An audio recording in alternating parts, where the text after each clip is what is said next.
In this manner, Hester Prynne came to have a part to perform in the world.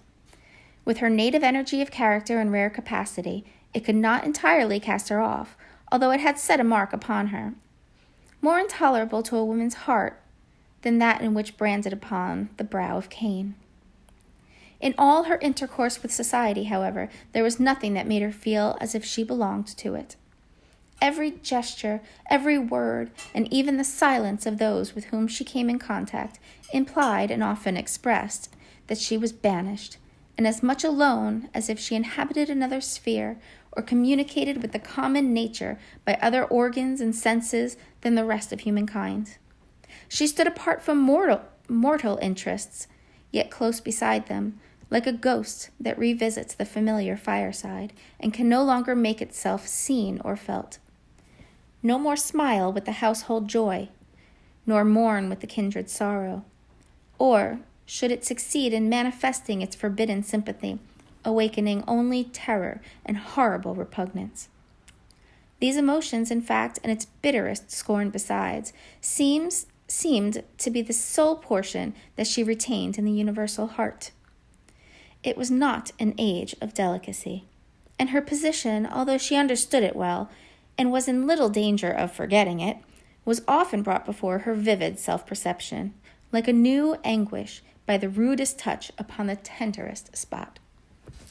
The poor, as we have already said, whom she sought out to be the objects of her bounty, often reviled the hand that was stretched forth to succor them.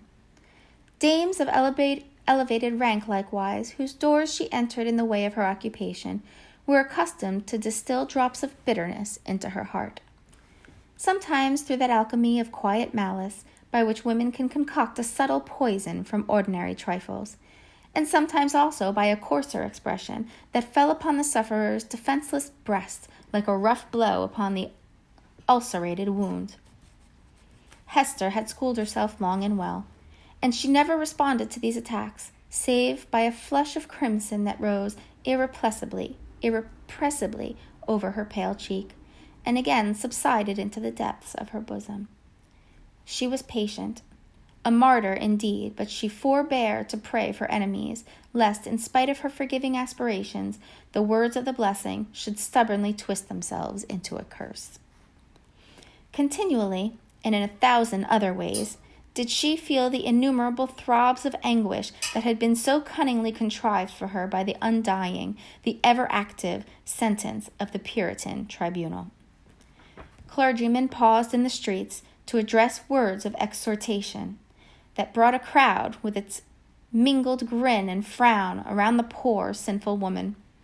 If she entered a church, trusting to share the Sabbath smile of the universal Father, it was often her mishap to find herself in the text of the discourse. She grew to have a dread of children, for they had imbibed from their parents a vague idea of something horrible in this dreary woman gliding silently through the town, with never any companion, but only one child. Therefore, first allowing her to pass, they pursued her at a distance with shrill cries and the utterances of a word that had no distinct purport to their own minds, but was none the less terrible to her, as proceeding from lips that babbled it unconsciously. It seemed to argue so wide a diffusion of her shame that all nature knew of it.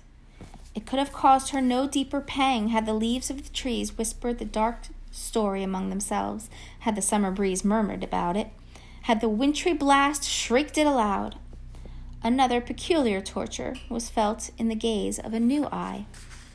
When strangers looked curiously at the Scarlet Letter, and none ever failed to do so, they branded it afresh in Hester's soul, so that oftentimes she could scarcely refrain, yet always did refrain, from covering the symbol with her hand.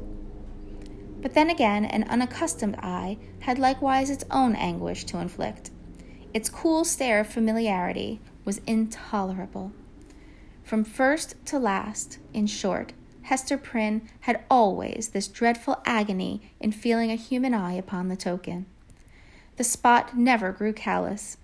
It seemed, on the contrary, to grow more sensitive with daily torture. But sometimes, once in many days, or perchance in many months, she felt an eye, a human eye, upon the ignominious brand that seemed to give a momentary relief, as if half of her agony were shared. The next instant, back it all rushed again, with still a deeper throb of pain, for in that brief interval she had sinned anew. Had Hester sinned alone? Her imagination was somewhat affected, and, had she been of a softer moral and intellectual fiber, would have been still more so by the strange and solitary anguish of her life.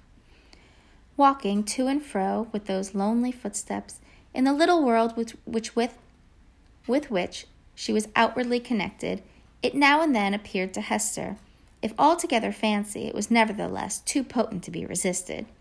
She felt or fancied then that the Scarlet Letter had endowed her with a new sense. She shuddered to believe, yet could not help believing, that it gave her a sympathetic knowledge of the hidden sin in other hearts. She was terror-stricken by the revelations that were thus made. What were they? Could they be other than the insidious whispers of the bad angel, who would fain have persuaded the struggling woman, as yet only half his victim, that the outward guise of purity was but a lie, and that if truth were everywhere to be shown, a scarlet letter would blaze forth on many a bosom besides Hester Prynne's? Or must she receive those intimations, so obscure yet so distinct, as truth? In all her miserable experience, there was nothing else so awful and so loathsome as this sense. It perplexed as well as shocked her by the irreverent inopportuneness of the occasions that brought it into vivid action.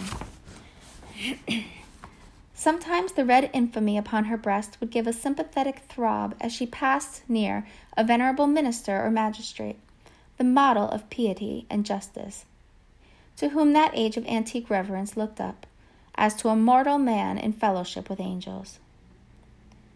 What evil thing is at hand, would Hester say to herself. Lifting her reluctant eyes, there would be nothing human within the scope of view, save the form of this earthly saint. Again, a mystic sisterhood would contumaciously assert itself as she met the sanctified frown of some matron who, according to the rumor of all tongues, had kept cold snow within her bosom throughout life. That unsunned snow in the matron's bosom, and the burning shame on Hester Prynne's. What had the two in common? Or once more, the electric thrill would give her warning. Behold, Hester, here is a companion. And looking up, she would detect the eyes of a young maiden glancing at the scarlet letter, shyly and aside, and quickly averted, with a faint, chill crimson in her cheeks, as if her purity were somewhat sullied by that momentary glance. O fiend, whose talisman was that fatal symbol, wouldst thou leave nothing, whether in youth or age, for this poor sinner to revere? Such loss of faith is ever one of the saddest results of sin. Be it accepted as a proof that all was not corrupt in this poor victim of her own frailty and man's hard law, that Hester Prynne yet struggled to believe that no fellow mortal was guilty like herself. The vulgar, who in those dreary old times were always contributing a grotesque horror to what interested their imaginations, had a story about the Scarlet Letter which we might readily work up into a terrific legend. They averred that the symbol was not mere scarlet cloth, tinged in an earthly dye-pot, but was red-hot with infernal fire, and could be seen glowing all alight whenever Hester Prynne walked abroad in the night-time. And we must needs say it seared Hester's bosom so deeply that perhaps there was more truth in the rumor than our modern incredulity may be inclined to admit.